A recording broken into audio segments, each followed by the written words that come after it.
बहुत कुछ जान पाती है जो उन्हें शायद पहले ना पता हो। काफी बार ये बायोपिक्स एक्यूरेटली उस पर्सनालिटी को डिफाइन करती हैं, तो कभी मेकर्स फिल्म को एंटरटेनिंग बनाने के लिए उसमें फिक्शनल स्टोरीज ऐड कर देते हैं।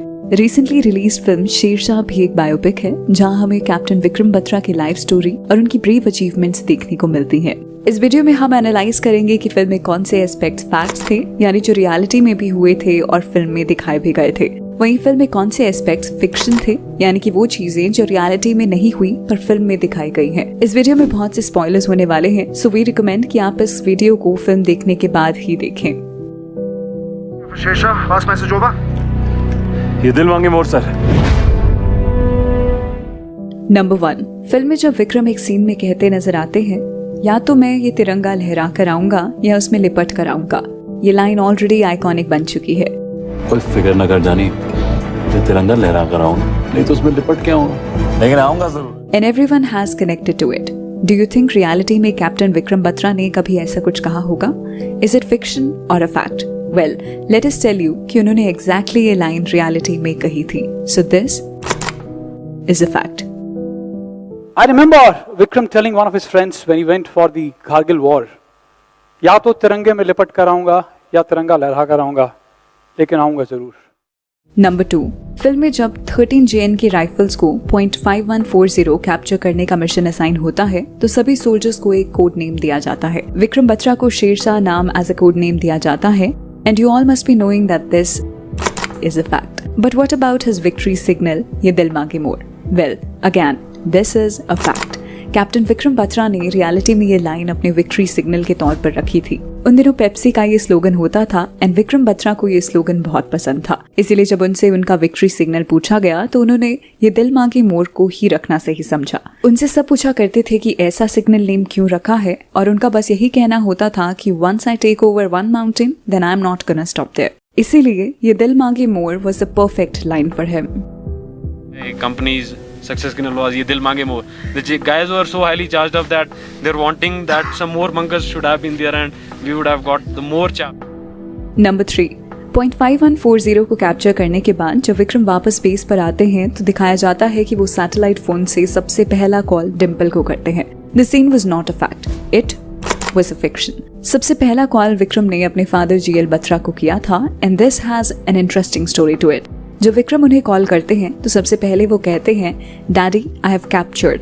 पर सैटेलाइट फोन होने की वजह से उनके फादर को ये बात ठीक से सुनाई नहीं देती, और उन्हें लगता है कि विक्रम को किसी ने कैप्चर कर लिया है। एकदम से ये बात सुन के वो थोड़ा घबरा गए, बट उसी वक्त उन्होंने रियलाइज किया कि अगर विक्रम को एनिमीज ने कैप्चर कर लिया है, तो वो कभी पेरेंट्स से उनकी बात नहीं कराएंगे। GL बत्रा जी ने फिर खुशी से विक्रम को कहा, I am proud of you, may God bless you to carry your task there. Film में ये मोमेंट बिल्कुल नहीं दिखाया गया है, and we think it fitted well with the situation. Vikram Batra was close to his parents, and ऐसे mission के बाद सबसे पहले कोई भी अपनी फैमिली को ही फोन करेगा।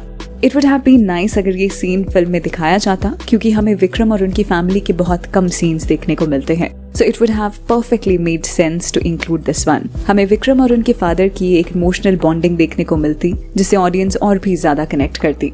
पर फिल्म में इसकी जगह विक्रम को डिम्पल को कॉल करते हुए दिखाया गया है, which was a fictionalized scene. Also, satellite phones के calls हमेशा छोटे रखे जाते हैं, keeping in mind Vikram was operating from a war site. But makers took the liberty to show a full-fledged conversation जो उस टाइम पे satellite phone के साथ नहीं होती थी। नंबर 4, फिल्म में एक सीन आता है जहां पाकिस्तानी आर्मी का एक सोल्जर शेरशाह को फोन करता है और उसे डराने की कोशिश करता है। ये सीन भी एक फैक्ट है, और इसको तो खुद कैप्टन बत्रा ने हंसते हंसते बताया था। He said me my code name was Shersha. Oh Shersha, you have come. Don't try to come up, otherwise you'll have a tough time. And that was the time they gave us a challenge. And my guys, they went wild. How dare a Pakistani troop can challenge us? Number 5, shoot out के दौरान Pakistani army का soldier Madhuri Dixit का नाम mention करता है और कहता है कि हमें तुम माधुरी दीक्षित दे दो तो हम यहाँ से चले जाएंगे। Can you imagine something like this happening in a war battle? Take your time. Think for 5 seconds. 5, 4, 3, 2, 1. This scene is also a fact. Exactly यही इंसिडेंट विशाल बत्रा ने एक इंटरव्यू में रिवील किया था, और फिल्म में भी बिल्कुल वैसा ही दिखाया गया है। Pakistani soldiers said, you know, we are going to beat you. We're going to throw you back. And we will take away one of your most famous Bollywood heroines. Vikram lobbed a hand grenade very softly and said to all of you with love from Madhuri Dixit. Number 6। Film के starting में हमें दिखाया जाता है कि captain Vikram Batra के brother विशाल बत्रा एक TEDx type event पे एक टॉक दे रहे होते हैं।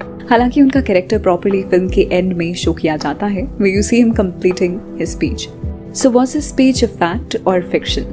This was a fact. विशाल बत्रा ने रियलिटी में टेडेक्स के इवेंट पे स्पीच दी थी जिसका title my brother my pride था। बिल्कुल उसी डिटेल को फॉलो करते हुए फिल्म में आप बैकग्राउंड में यही स्पीच का टाइटल देखते हैं। It is so good to see कि विशाल का आउटफिट भी ऑलमोस्ट सेम रखा गया है, जहां you can notice a batch of an Indian flag on his shirt. बिल्कुल वैसे ही फिल्म वर्जन में भी इस बैच को सिद्धार्थ के कैरेक्टर पर दिखाया गया है। We gave out today for your tomorrow. What a beautiful thought to define the character of a true leader and army officer. Number 7। Film में विक्रम और डिम्पल के कई रोमांटिक सीन्स दिखाए गए हैं, जैसे जब विक्रम और डिम्पल गुरुद्वारा विजिट करते हैं तो परिक्रमा करते हुए विक्रम डिम्पल का दुपट्टा पकड़ लेते हैं। बाद में विक्रम रिवील्स कि मेरी और तुम्हारी शादी हो चुकी है क्योंकि हमने 4 फेरे एक साथ ले लिए हैं। Just if you don't know, Sikhism में मैरिज के लिए 4 फेरे लेने होते हैं और हिंदू मैरिज में 7। Watching this scene made everyone think that did it happen in real और not. So let us tell you that this is not fiction, this is a fact. Dimple ji ने खुद इसके बारे में एक इंटरव्यू में बताया था। On one such visit to the Gurdwara, while doing a parikrama of the Nishan Sahib, he was walking behind me. On completing the parikrama, he suddenly said, "Congratulations, Mrs. Batra." I swirled around to see him holding one end of my dupatta. He gave me a very beautiful smile and said, "Didn't you realize this is the 4th time that we are doing this parikrama?" Needless to say, it left me totally speechless. So that was the level of dedication and commitment he had towards our relationship. इसके अलावा भी एक scene है जहां विक्रम डिम्पल की मांग अपने thumb को कट करके खून से भर देते हैं।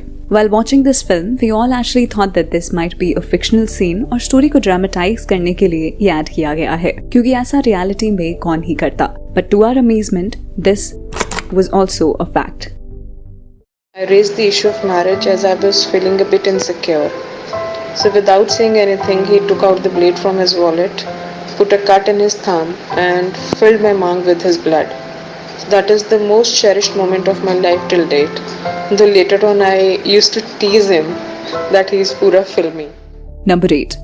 फिल्म में दिखाया गया है कि विक्रम अपने डाइंग मोमेंट्स में .4875 को कैप्चर होते हुए देखते हैं, जहां इंडियन आर्मी अपना झंडा लहरा रही होती है। पर रियलिटी में captain Batra got मार्टियर्ड before they could capture the moment. Film में विक्रम के कैरेक्टर को परफेक्ट एंडिंग देने के लिए उन्हें उस वक्त जिंदा दिखाया जाता है where he is seen smiling. Somewhat it was a perfect ending for a film, but in reality, situations and timings are not always this accurate. Captain Batra ने खुद 5 दुश्मनों को आखिरी मोमेंट में मार गिराया था, पर वो एक हिडन स्नाइपर को नोटिस नहीं कर पाए। He died on the spot और उसके थोड़े टाइम बाद उनके बाकी सोल्जर्स ने .4875 को कैप्चर कर लिया था।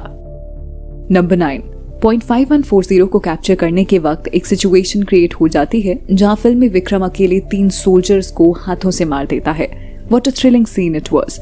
जो ऑडियंस फिल्म को एक फिल्म की तरह ही देख रही होगी तो उन्हें लगा होगा कि ये सिचुएशन रियलिस्टिकली पॉसिबल ही नहीं है, क्योंकि विक्रम बत्रा को तीनों सोल्जर्स हर तरफ से अटैक कर देते हैं और उस बंकर का साइज इतना छोटा होता है कि उसमें 3 लोगों के साथ लड़ना काफी मुश्किल है। This scene in fact is a fact. Captain Batra ने खुद बिना डरे 3 पाकिस्तानी सोल्जर्स को मार गिराया था। उसके बाद जब उन्होंने जंप किया क्लिफ में तो वहां पे शायद उनकी गुत्थम गुत्था लड़ाई भी हुई 2-3 पाकिस्तानीज के साथ और पता चला था हमें कि उन्होंने 3 पाकिस्तानीज को हैंड टू हैंड कॉम्बैट में मार गिराया। नंबर 10। फिल्म में दिखाया जाता है कि नवीन नगप्पा को एक ग्रेनेड लग जाती है जिससे उनका पैर सिवियरली इंजर्ड हो जाता है और उनको बचाने के लिए विक्रम आते हैं and he saves his life and assures him that he is gonna stay alive. इसके बाद वो आगे पीक पे क्लाइंब करते हुए पाकिस्तानी बंकर्स को अटैक करते हैं, पर इसी बीच एक JCO यानी कि जूनियर कमीशन्ड ऑफिसर घायल हो जाता है। उसे बचाने के लिए ही विक्रम एनिमीज की फायरिंग लाइन में आ जाते हैं जहाँ उन्हें एक गोली भी लग जाती है, पर एट द एंड वो उसे बचाकर अपनी लाइफ सेक्रीफाइस कर देते हैं। This is a sad truth, but ये पूरी सिचुएशन जो कि फिल्म में दिखाई गई है ये एक फैक्ट है और मेकर्स ने उनका डेथ सीन बिल्कुल भी फिक्शनलाइज नहीं किया है। Captain Vikram Batra was a brave soldier and he martyred his life for all of us. Film में अगर इतने सारी सिचुएशंस को रियलिस्टिक सिचुएशंस के हिसाब से ही दिखाया गया है, that means that this is a perfect tribute to the legacy of Captain Vikram Batra. He will always be an inspiration for every Indian. Video खत्म करने से पहले we would like to tell you that we are all amazed to see कि कैसे शेरशाह में reality को ज्यादा fictionalise नहीं किया गया है. This is very rare for a Bollywood film to be this true to real life.